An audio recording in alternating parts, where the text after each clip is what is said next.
survivor of domestic violence is sharing her story. Prisca Mendoza thought she was going to die at the hands of her children's father.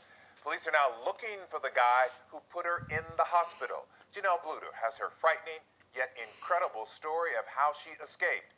And we want to warn you, these images are graphic. It's been days since it happened, but the remnants of the violence are still written on her face. I got 17 stitches. Prisca Mendoza was out with her friends Thursday night when she saw him, Heriberto Morantes, the father of her 4 children. The two of them had been fighting. He was mad, so I stopped answering my phone. She says he's been aggressive and controlling before, but what happened next, she never expected. He took me to my truck and just shoved me inside my truck. She says Morantes drove off, and for the next hour, While he was driving, that's whenever he started hitting me. Prisca was beaten Last thing he hit me with was with the Yeti cup, like on the side of right here on my head. and truly thought she was about to die. Even he said it, I'm gonna have to kill you, I'm gonna have to kill you. She says even through all of that, he blamed her. Or he was like, oh my God, you see what you made me do? This is all your fault. Prisca told Morantes she'd forgive him and flee with him to Mexico. We're like, oh, you're still gonna forgive me? You're still gonna be with me after what I just did to you?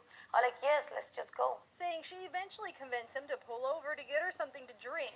But when he walked into the gas station, That's whenever I just jumped to the driver's seat and I just took off. with the keys still in the ignition, Prisca got away. I remember I hit the curb and I just kept on driving. I just kept on driving until I found the next gas station. When she stopped, a complete stranger He was like, oh my God, child, what did they do to you? sat with her until police arrived.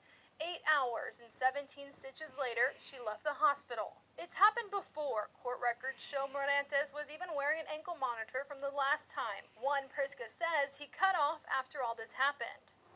Today, she's back home, still bruised, but sharing her story, saying this was the last time. I always had plans leaving him, but I would never do it. And she wants others to know they too can get out. Make a plan first. Make a plan. See where you're going. What are you gonna do and everything, and then just leave. In Houston, Janelle Bluter, KHOU 11 News. Wow. Houston police say 31-year-old Heriberto Morantes is charged with 2 felony counts, aggravated assault of family member, and violating a protective order. If you have any information on where he is, call Crime Stoppers.